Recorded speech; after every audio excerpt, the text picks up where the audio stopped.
ஒரு குட்டி கதையை சிந்திக்கலாமா?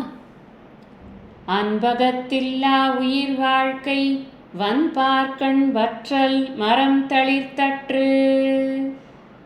இந்த குறளை புரிஞ்சுக்கிறதுக்கு நாம் இப்போ ஒரு சின்ன கதையை சிந்திக்க போகிறோம்.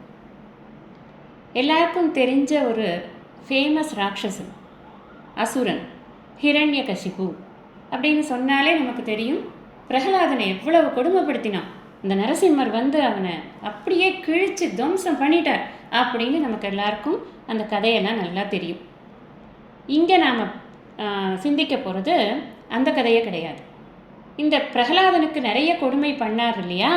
அதில் ஒரு கொடுமை என்ன தெரியுமா? அவரை பிரகலாதனை வந்து நெருப்பில் போட்டு பொசுக்கிறது அப்படிங்கிற ஒரு கொடுமை. அதுக்கு அவர் யாருடைய ஹெல்ப்பை கேட்டார் அப்படின்னா, ஹோலிகா அப்படின்ற இன்னொரு ராட்சசி, அந்த ஹிரண்யகசிபுவோட சிஸ்டர். அப்படி வந்து அவளை கூப்பிட்டு, அவளுக்கு வந்து ஒரு வரம் இருந்தது. அவள் நெருப்பில் போனாலும் பொசுங்க மாட்டாள். அந்த மாதிரி ஒரு வரம் இருந்தது. அவளை கூப்பிட்டு, நீ என்ன பண்ணு, இந்த பிரகலாதனை வந்து நெருப்பில் போட்டு பொசுக்கிற வேலையை நீ பண்ணு அப்படின்னு சொல்லி அவள்கிட்ட அந்த வேலையை கொடுத்தார். ஆனால் அவளுக்கு கெட்ட நேரம் என்ன தெரியுமா?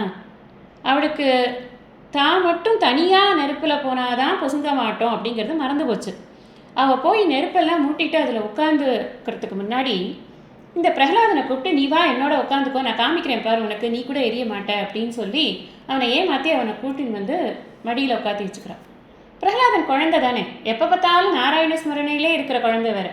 அது பாட்டுக்கு நாராயணான்னு வந்து உட்காந்துடுத்து. உட்காந்த உடனே இந்த நெருப்பு என்ன பண்ணிட்டு அப்படின்னா, பிரகலாதனை விட்டுடுத்து. ஏன்னா நாராயண நாமம் இருந்ததுனால இந்த ஹோலிகாவை அப்படியே பஸ்மமாக்கி ஆஷஸாக ஆக்கிடுது. இதைத்தான் ஹோலிங்கிற பண்டிகையாக நம்ம வட இந்தியாவிலலாம் கொண்டாடுறாங்க அப்படின்னு அதற்கு ஒரு காரணம் சொல்லக்கூடியது உண்டு. அதாவது the victory of good over the evil அப்படின்னு அதை கொண்டாடுறாங்க அப்படின்னு அந்த காரணத்தை சொல்லக்கூடியது உண்டு.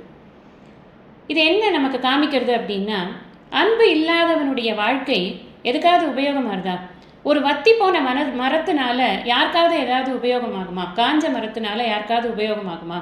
அந்த மாதிரி வற்றல் மரம் திரும்ப தளிர்க்க முடியாததாக இருக்கிறது மாதிரி இந்த அன்பில்லாதவனுடைய மனம் அந்த மாதிரியான ஒரு காய்ந்த மரம் மாதிரி இருக்கு. இந்த காய்ந்த மரம் என்ன ஆகும்? அழிந்து தானே போகும்.